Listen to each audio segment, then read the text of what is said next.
হয়, কখনো মজার কখনো বা ভয়।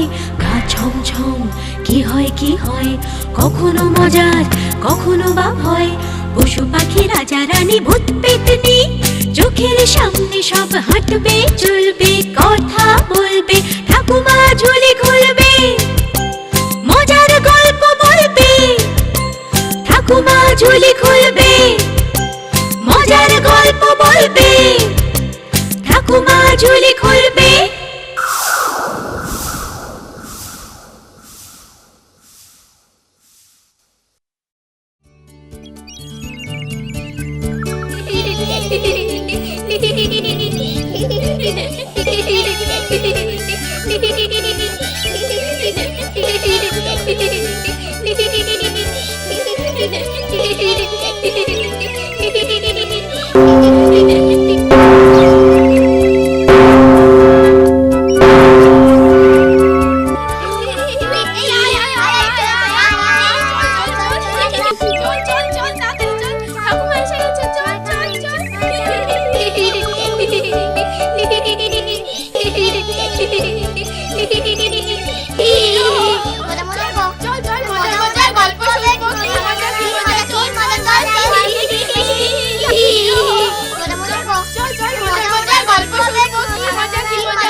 সবাই এসে গেছো?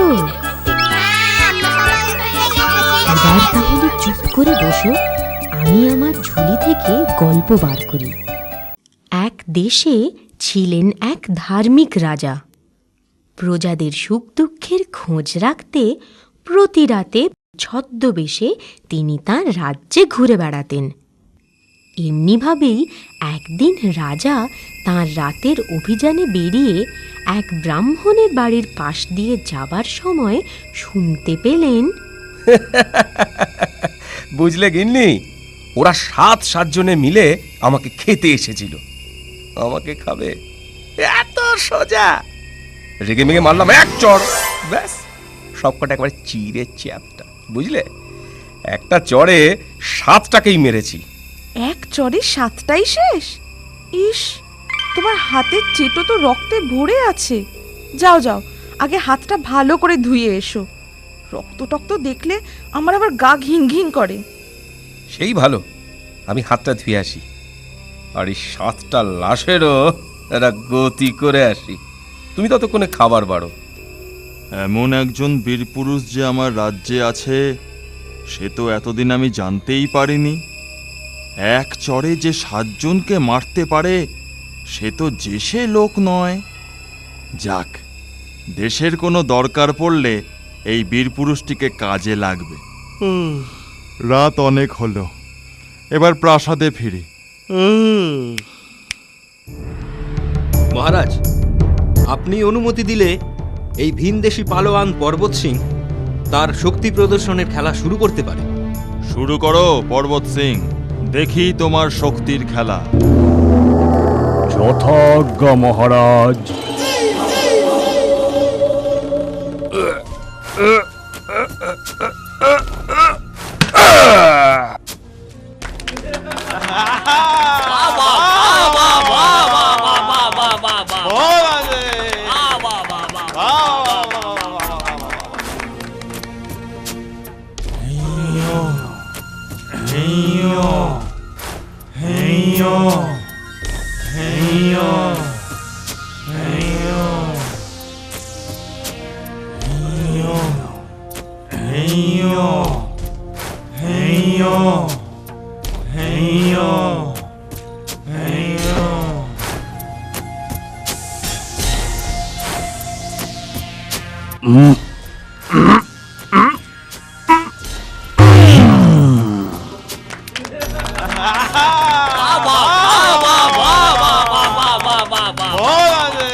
বা আমার আস্তাবলের সব থেকে বড় ও ভারী হাতিটা তোমার বুকের উপর দিয়ে হেঁটে গেল, অথচ কি আশ্চর্য, তোমার কিছুই হলো না।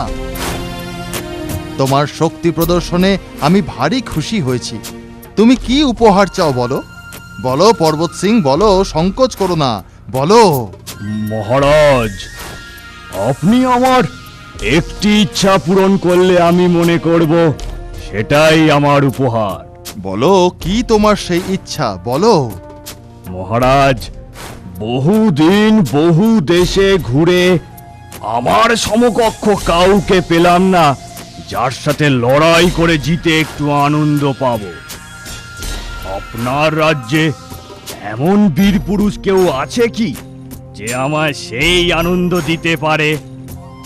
আমার রাজ্যে সেনাপতি। অপরাধ নেবেন না মহারাজ, আমি অস্ত্রবিদ্যায় পারদর্শী। মল্লযুদ্ধে আমি কি... থামো থামো, আমি তোমাকে লড়াই করতে বলছি না। মল্লযুদ্ধে তুমি কত বড় পারদর্শী তা আমার জানা আছে। যা বলছি তাই করো। বলুন মহারাজ। শোনো, আমার রাজ্যের পূর্ব সীমান্তে বামুনপাড়ায় একজন বামুন থাকে যে এক চড়ে 7 জনকে মারতে পারে। আমি পথ নির্দেশ দিয়ে দিচ্ছি, তুমি নিজে তাকে এখানে হাজির করো। যথা আজ্ঞা মহারাজ। পালোয়ান পর্বত সিং, সেনাপতি আমার রাজ্যের সেই বীর যোদ্ধাকে হাজির করলে তোমার ইচ্ছা পূরণ হবেই। যথাজ্ঞা মহারাজ।